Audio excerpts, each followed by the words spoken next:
Nous avons l'honneur d'accueillir à nouveau le professeur Morandi de l'Université de Téhéran, un spécialiste reconnu de la situation en Iran. Professeur, bienvenue dans l'émission. Merci beaucoup de m'avoir invité.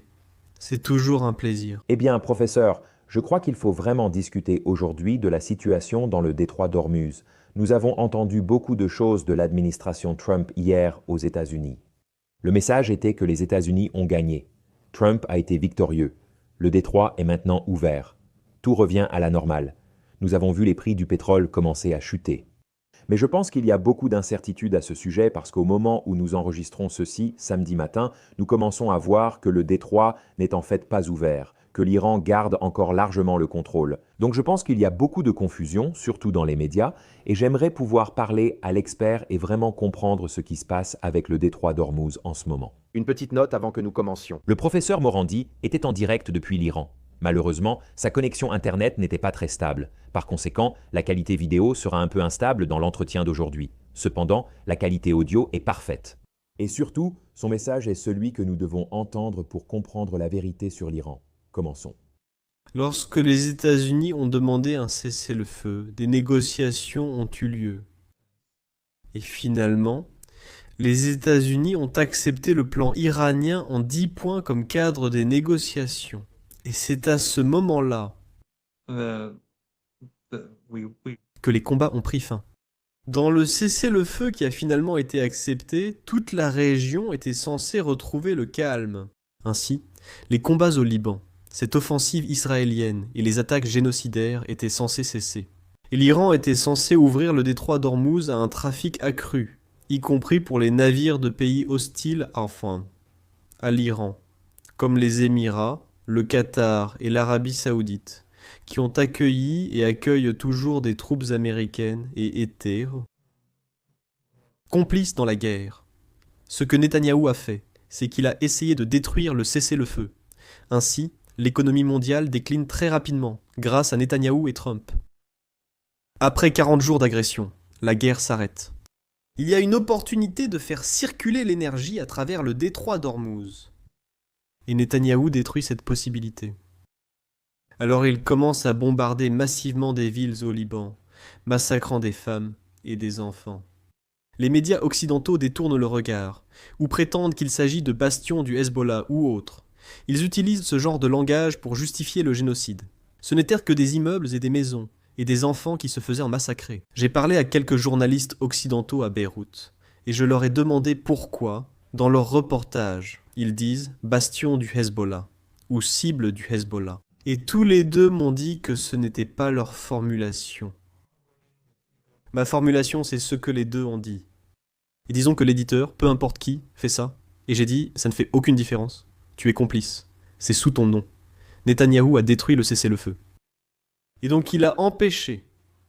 Alors l'Iran a dû bloquer les navires de ces pays hostiles qui étaient impliqués dans la guerre, et dans les États-Unis. Et il a fallu 10 jours jusqu'à ce que les États-Unis poussent et forcent essentiellement le régime israélien à accepter le cessez-le-feu.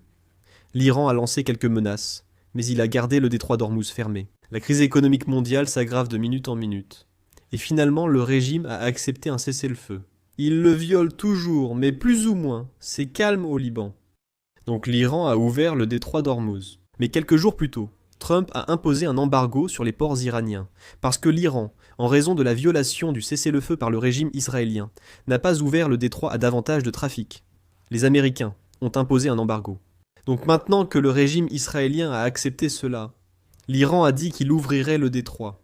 Mais Trump a dit qu'il maintiendrait le blocus sur les ports iraniens. Et quand il a dit cela, les Iraniens ont décidé de revenir sur leur décision. Ils ont dit « D'accord, si vous allez violer le cessez-le-feu, parce que c'est une violation, vous bloquez maintenant nos ports. Nous n'appliquions pas le cessez-le-feu à cause d'Israël, parce qu'ils violaient l'accord. Maintenant qu'ils ont arrêté de violer l'accord, nous ouvrons le détroit à un nouveau trafic, mais vous dites que vous n'allez pas lever le blocus. Donc nous n'allons pas permettre la circulation du trafic. Donc en gros, c'est Trump qui empêche l'ouverture du détroit d'Ormuz. Jusqu'à présent, c'était les Israéliens. Maintenant, c'est Trump. Voilà où nous en sommes. Et pendant ce temps, l'économie mondiale se dirige vers la catastrophe. J'ai lu aujourd'hui que d'ici 1 ou 2 semaines, nous allons entrer dans une nouvelle phase de crise. Et puis, d'ici 3 à 4 semaines, nous allons entrer dans une phase catastrophique. Je ne suis pas un expert. Je pense que tu en sais plus que moi sur ces sujets. Mais en ce moment, le détroit d'Ormuz devrait être ouvert, mais Trump n'y parvient pas. Et j'ai le sentiment, et c'est juste mon interprétation personnelle, je n'ai aucune idée si c'est juste ou faux. D'habitude, je n'écoute pas Trump. Quand il parle, parfois on m'invite même dans des émissions, et on me demande de discuter de la dernière déclaration de Trump. Et je dis que je n'écoute pas Trump. Je lis les gros titres, mais je ne perds pas mon temps parce que Trump dit toujours toutes sortes de choses différentes. Un jour, il dira une chose, le lendemain, il dira quelque chose de complètement différent. Il dit une chose, puis une autre, dans la phrase suivante. Je ne fais plus attention. Vraiment, plus du tout. Au maximum, je regarde juste les gros titres. Mais ces tweets m'ont intéressé dans le sens où il pourrait y avoir une logique derrière eux. Peut-être qu'il n'y a pas de logique, juste Trump qui reste lui-même. Mais il pourrait y avoir une logique. Et cette logique pourrait être que Trump veut justifier une autre guerre. Donc il pourrait dire que l'Iran a fait ceci, que l'Iran a accepté cela. L'Iran a accepté A, B, C, D, E et F. En gros, ce que les tweets disaient hier, c'était une reddition totale. C'était, vous savez, une capitulation totale d'après les tweets de Trump. Et puis, 2 ou 3 jours plus tard, il dira que, eh bien, les Iraniens ont promis de faire toutes ces choses, mais qu'ils ne le font pas. Tout est faux, tout est inventé, mais quand même. Donc je dois ouvrir le détroit d'Ormuz, je dois bombarder l'Iran, je dois les bombarder jusqu'à ce qu'ils se soumettent. Et c'est bien sûr ce que veulent les Israéliens. Toute cette guerre, depuis le début, concernait le régime israélien et le lobby sioniste. Comme Joe Kent l'a souligné dans sa lettre de démission, et comme nous le savions déjà tous de toute façon, mais Joe Kent étant le plus haut responsable antiterroriste ou du contre-espionnage aux États-Unis, un nommé par Trump. Le fait qu'il le dise, cela rend nos soupçons des faits. Donc les sionistes veulent une autre guerre. Et en gros, s'il y a une autre guerre, je pense que... Alors cela signifierait qu'une dépression économique mondiale serait une certitude parce que l'Iran, à l'heure où nous parlons, se prépare à la guerre. Les forces armées iraniennes n'ont pas été en vacances. Ils voient les États-Unis et les Israéliens renforcer leur position. Alors les Iraniens font la même chose. Et pendant ce temps, l'économie mondiale se rapproche de la catastrophe. Et si les États-Unis frappent, je pense que les Iraniens les laisseront prendre un peu de territoire et s'occuperont d'eux lors des contre-offensives, en les frappant avec des missiles et des drones. Ils commenceront à détruire des pétroliers. Quand les États-Unis attaqueront l'Iran, ce dernier visera le régime israélien et les dictatures familiales arabes du Golfe Persique, complices de cette guerre. La seule différence, cependant, c'est que nous sommes déjà en situation de crise et la destruction de ces installations pétrolières et gazières scellera en gros le sort de l'économie mondiale d'un côté. Mais aussi, le Golfe Persique entre dans la saison chaude. Et vous savez ce que cela signifie. L'humidité et la chaleur dans ces pays deviendront intenables sans électricité et sans infrastructures intactes. Si les États-Unis commencent à frapper les infrastructures critiques de l'Iran, l'Iran ripostera parce que tous ces pays sont complices. Dans un mois environ, cela deviendra intolérable. Je veux dire, les gens ne pourront pas supporter la chaleur. Et donc, vous verrez littéralement des millions de personnes, du jour au lendemain, fuir à travers la péninsule arabique en voiture, quittant la région. Je pense que toutes les régions, tous les régimes s'effondreraient. Et donc, quand ils s'effondrent, cela signifie que c'est la fin. Cela signifie qu'il n'y aurait plus de pétrole, de gaz, d'engrais, de produits pétrochimiques ou d'hélium provenant de cette région pendant peut-être des années. Qui sait ? Donc, si mon interprétation est correcte, et je n'en ai aucune idée, alors je pense que nous devrions nous attendre à une attaque américaine d'un moment à l'autre.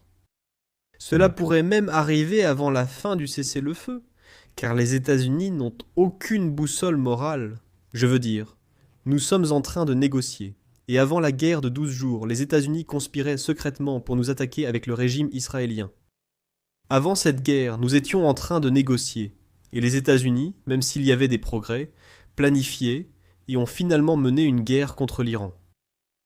Donc, il n'y a aucune raison de croire qu'alors que nous négocions, ou que nous sommes au milieu d'un cessez-le-feu, les États-Unis n'attaqueront pas l'Iran. Oui, merci pour l'introduction, professeur. Et je pense que ce qui est intéressant et qu'il faut aussi remarquer, c'est que on voit que généralement chaque vendredi soir, il y a beaucoup de nouvelles positives pour Donald Trump. Évidemment, c'est à ce moment-là que la bourse ferme. Vous savez, il y avait un autre trader qui a gagné des centaines de millions de dollars en vendant à découvert le pétrole juste avant cette annonce. Mais maintenant, c'est le week-end et nous avons des extraits de Donald Trump disant qu'il y a une possibilité que nous bombardions à nouveau l'Iran. Donc je pense que votre prédiction ici est assez précise. Je pense que beaucoup de gens réalisent que cette guerre n'est pas terminée, mais qu'elle est probablement sur le point de passer à la vitesse supérieure, ce qui pourrait finalement entraîner une nouvelle attaque des États-Unis. Mais je voudrais poser une question. Vous avez mentionné le Liban, et je pense qu'il est important d'en parler parce que j'écoutais Robert Pape, qui est professeur à l'Université de Chicago. Il a dit quelque chose de vraiment intéressant à propos du cessez-le-feu. Il dit que la trêve entre Israël et le Liban n'est pas seulement un cessez-le-feu, c'est un signal pour l'avenir. Pour la première fois depuis des décennies, les États-Unis restreignent l'armée israélienne en pleine guerre, signe d'un changement majeur de l'équilibre des... L'invité d'aujourd'hui concerne chacun d'entre nous. Votre argent. Tout d'abord, voici jusqu'à 500 € de bonus pour commencer. C'est vraiment une première pour moi. Alors, pourquoi a-t-on l'impression que la plupart des gens ont peur d'investir leur argent? Car ils ne peuvent prédire la bourse. Alors, quelle est la solution? Toutes ces fluctuations me stressent, donc je préfère quand je suis placé sur Mintos. Qu'est-ce que Mintos? Exactement. Ici, c'est Mintos. J'investis dans des prêts et je génère des rendements stables allant jusqu'à 11%. D'accord, maintenant c'est intéressant. Tout est simple et prévisible. Le rendement attendu est fixé à l'avance et les paiements arrivent chaque jour. Donc, au lieu de deviner le marché, ici, tout est structuré. Vous choisissez le rendement, la durée et le niveau de risque. Tout est défini à l'avance. Et si vous ne voulez pas tout gérer manuellement, il existe des portefeuilles automatisés. Alors, si je comprends bien, quand les gens ne contrôlent pas leur argent, Je les contrôle. et avec Mintos, Ils me contrôlent. Recevez jusqu'à 500 € lorsque vous investissez 500 € ou plus. Les liens sont dans la description. Les codes QR juste ici. Des rendements stables, aucun risque pour vos investissements. Et en plus de ça, un bonus. ne ratez pas ça et bonne chance. Il fait en gros allusion au fait que l'Iran a de l'influence ici, parce que c'était évidemment l'une des exigences de l'Iran que les attaques au Liban cessent. Pouvez-vous préciser la position actuelle de l'Iran ? Les Iraniens ont-ils le sentiment d'avoir acquis un certain poids dans cette affaire, qu'ils ont pu montrer au monde qu'ils peuvent effectivement contrôler un goulet d'étranglement crucial de l'économie mondiale et qu'ils vont certainement avoir leur mot à dire sur la façon dont les choses vont évoluer à l'avenir ? Oui, je pense que l'Iran a choqué des gens partout dans le monde. Beaucoup de gens ne s'attendaient pas à ce que l'Iran se défende aussi extraordinairement bien sur le champ de bataille, ni à ce que la population dans les rues maintienne le pays stable, calme et paisible. Il n'y a pas eu de ruée vers les stations-service. Il n'y a pas eu de ruée vers le pain ou les supermarchés, même les premiers jours de la guerre après le martyre de l'ayatollah Khamenei.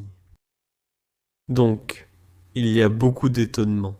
Et même des diplomates qui m'ont contacté, ou des analystes de haut niveau, dont certains que vous connaîtriez.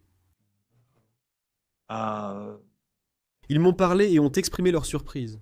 Beaucoup de gens en Iran n'ont pas été surpris. Beaucoup l'ont été. Mais beaucoup d'entre nous, je pense, croyaient que c'est ainsi que cela allait se passer. Je dirais que l'Iran a fait mieux que prévu, même si j'étais confiant dans sa réussite. Mais ce qui s'est passé, c'est que...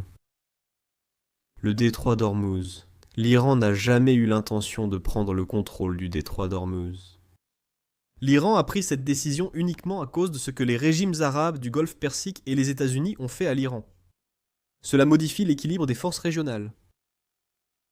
Cela donne à l'Iran et à ses alliés beaucoup plus de pouvoir. Cela renforce leur capacité et affaiblit les adversaires de l'Iran, que ce soit Trump ou Netanyahou ou le régime israélien ou leur mandataire. Donc je pense que le monde se retourne contre Israël, contre le régime israélien, partout dans le monde. Cela dure depuis 2 ans et demi. Et il est maintenant méprisé, plus ou moins, même dans des endroits où c'était différent au départ, comme dans des exceptions à la règle, comme en Inde. D'après ce que j'entends venir d'Inde, le régime israélien perd du terrain, de manière significative. Alors les gens en sont venus à le mépriser. Et puis, les gens voient que l'agressivité croissante du régime israélien contre l'Iran leur cause des problèmes. Cela conduit leur pays vers, encore une fois, l'exemple de l'Inde. Le gouvernement indien sous Modi s'est montré très favorable à ce régime. Et pourtant, la guerre qu'ils imposent à l'Iran a un impact très négatif sur l'Inde. Et ce n'est que la partie émergée de l'iceberg. Nous ne voyons pas ce qui va arriver. Ce qui se passe est bien pire que ce qui est déjà visible pour nous. Donc Netanyahou et les Israéliens ne se soucient pas de l'Inde ou du peuple indien. Et donc, à mesure que la situation s'aggrave, les gens vont devenir de plus en plus en colère contre Trump, Netanyahou et le sionisme. Donc, aux États-Unis, selon les sondages, les gens se retournent contre le régime israélien. Mais aussi, et c'est là où je veux en venir, mais aussi, ce que je pense, ce que je crois que les Iraniens font, c'est qu'en exerçant une pression économique sur les États-Unis, cela soulève une question aux États-Unis. Jusqu'où les États-Unis iront-ils et continueront-ils à mettre Israël en premier et l'Amérique en dernier?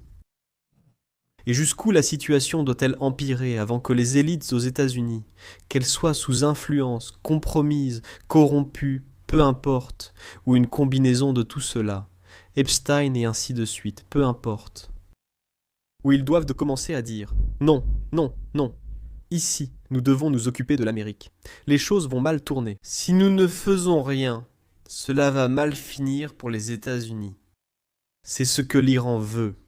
L'Iran veut voir les États-Unis prendre des décisions America First. Et donc ce cessez-le-feu, et je peux me tromper, mais je pense, et je ne dis pas qu'il y a un bouleversement dans les relations américano-israéliennes. Je pense que les risques de guerre sont élevés, et je pense que les États-Unis pourraient attaquer l'Iran bientôt. Ils le feront avec le régime israélien, ce qui servirait ses intérêts. Mais je pense que la pression que les États-Unis ont exercée sur le régime israélien pour un cessez-le-feu était liée à la crise économique imminente. Et donc, les intérêts des États-Unis divergent des intérêts du régime israélien.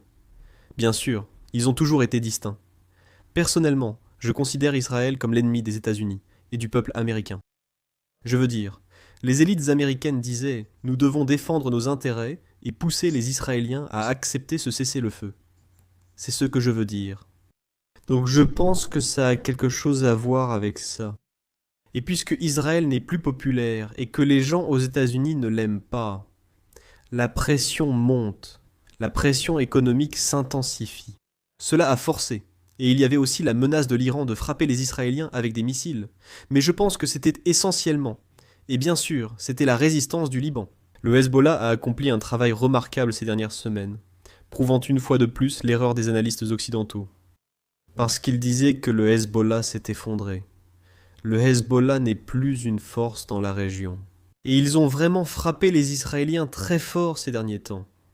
Donc le Hezbollah, la résistance, leurs partisans, tout cela est vrai. Mais je pense que la pression économique croissante a poussé le régime Trump, a poussé Netanyahou à accepter un cessez-le-feu.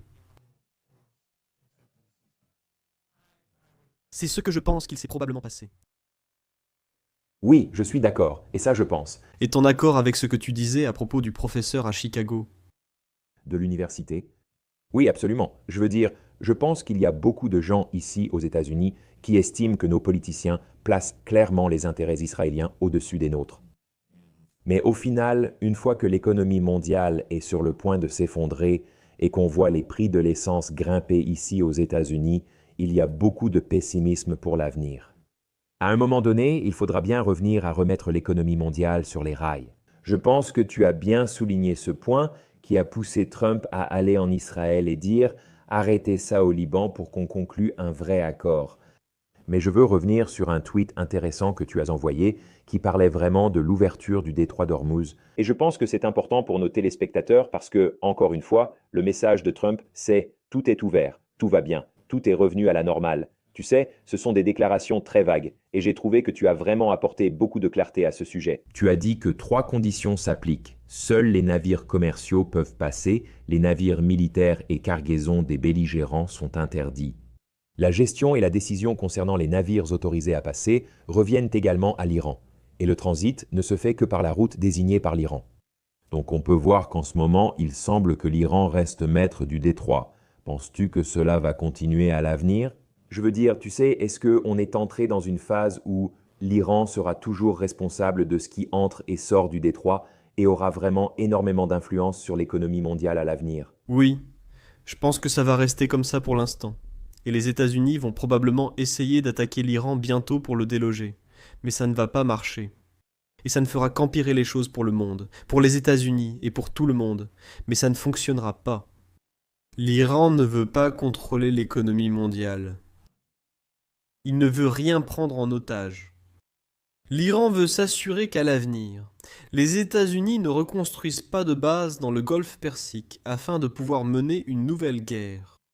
Et il veut des réparations de la part des régimes arabes du golfe Persique qui ont aidé les États-Unis à mener cette guerre contre l'Iran.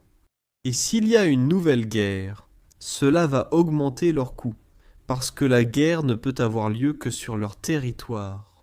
Si les États-Unis n'étaient pas capables d'utiliser le territoire de ces régimes du golfe Persique, ils ne pourraient pas mener cette guerre.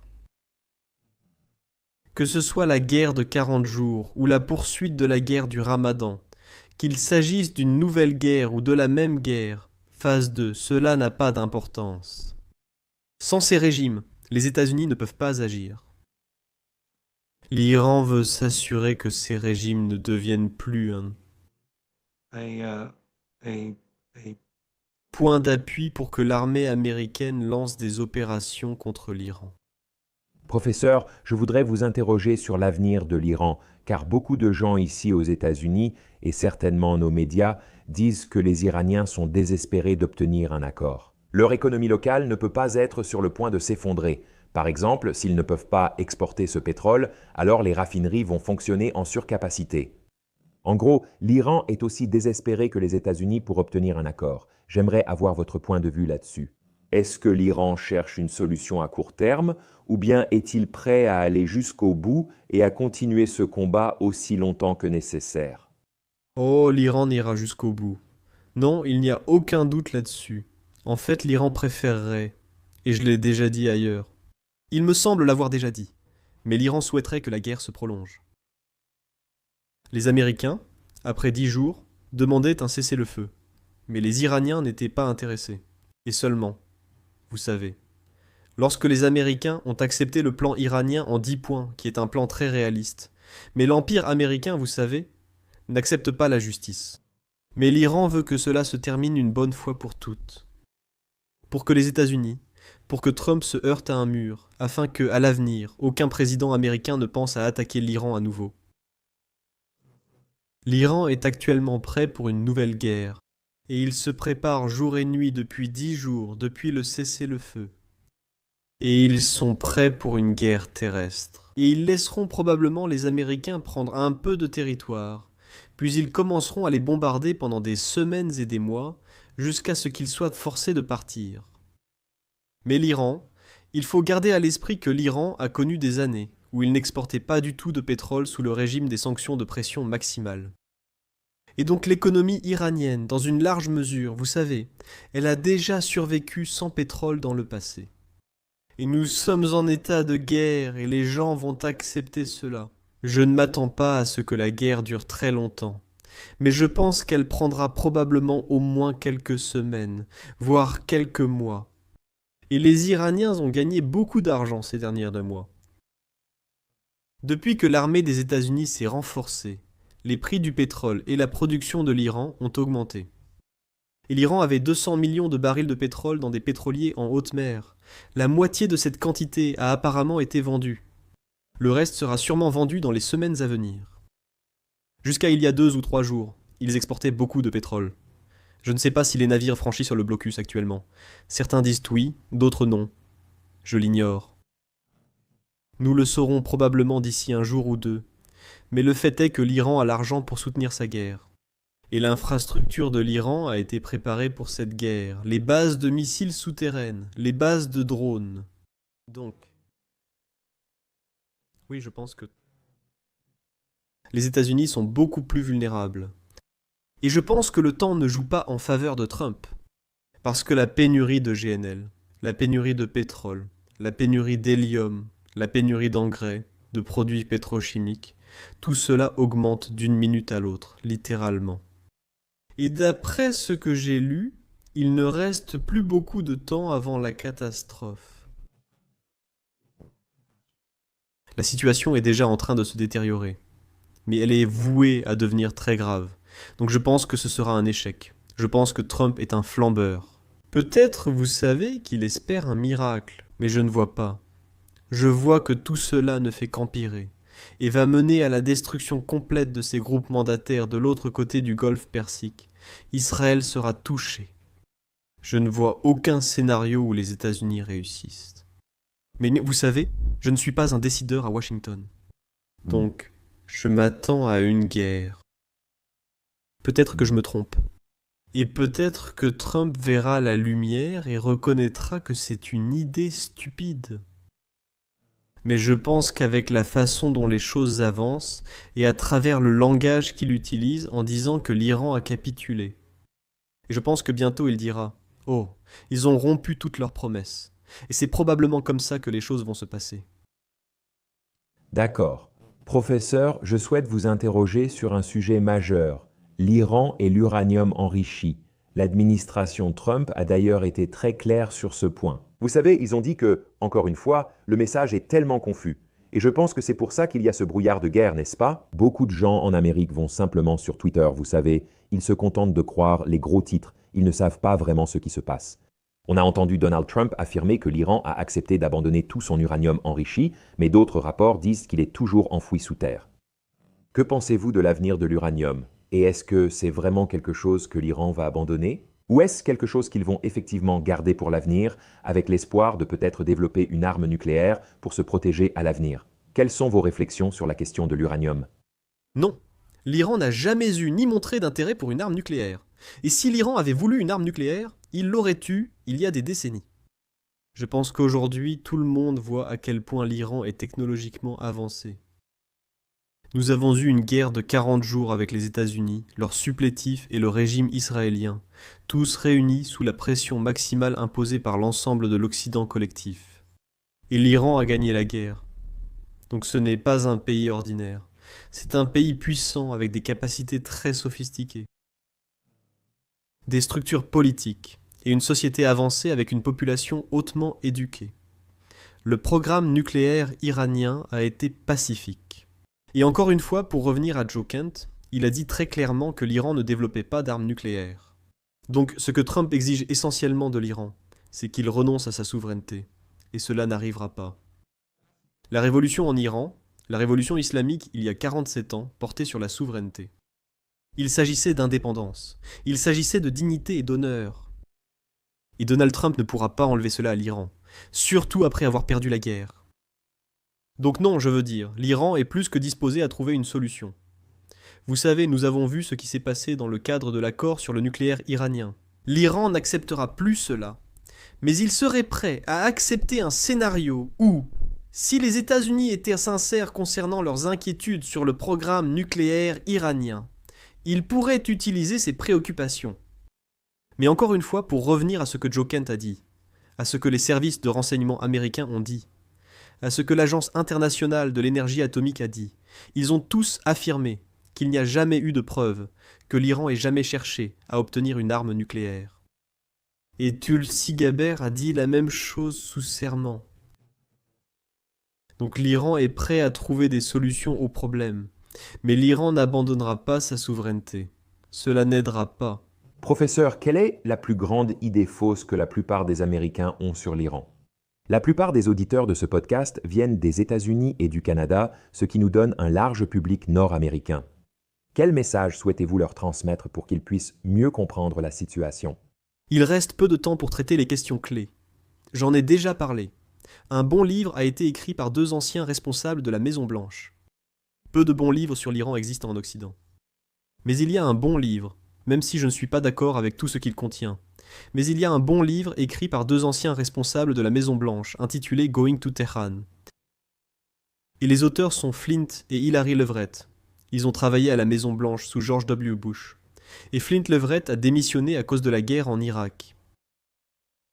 Et tous deux sont des universitaires, très instruits. Flint est catholique, Hilary Van Leverett est juive. Et ils ont écrit, je pense, un très bon livre qui traite de nombreux mythes sur l'Iran, mais qui propose aussi une feuille de route pour l'avenir, en disant que les États-Unis doivent accepter de composer avec l'Iran. Et ils ont été critiqués pour ce livre, que ce soit à gauche, vous savez, que ce soit les démocrates, les républicains, les experts des groupes de réflexion, les décideurs politiques, ils les ont tous attaqués. Les États-Unis, au lieu de choisir leur propre voie, la voie de la raison, ils ont choisi la voie sioniste. Et maintenant, nous en sommes là. Nous sommes en guerre et confrontés à une crise économique mondiale. S'ils les avaient écoutés, nous aurions probablement des relations diplomatiques. Mais à votre jeune génération, ou plus largement à tous ceux qui vous regardent, je dirais ceci. 47 ans d'hostilité envers l'Iran. L'Iran soutient le terrorisme. Il viole les droits de l'homme. Je ne sais pas, il veut construire une arme nucléaire. C'est un pays maléfique, tout ça. Regardons les 2 dernières années et demie. Le seul pays qui s'oppose activement au génocide à Gaza, c'est l'Iran. Gaza est-elle iranienne? Est-ce qu'il parle-t-il? Je veux dire, ce sont des Arabes, ils ne sont même pas nos voisins. Et pourtant, les Iraniens font des sacrifices pour eux. Tout l'axe de la résistance le fait. Et l'Occident, qui sont censés être les gentils, qui soutiennent les droits de l'homme, qui détestent le terrorisme d'après ce qu'on entend, ce sont eux qui soutiennent le génocide. Donc, quand on regarde ça, je dirais que les gens devraient commencer à reconsidérer tout ce qu'ils ont entendu.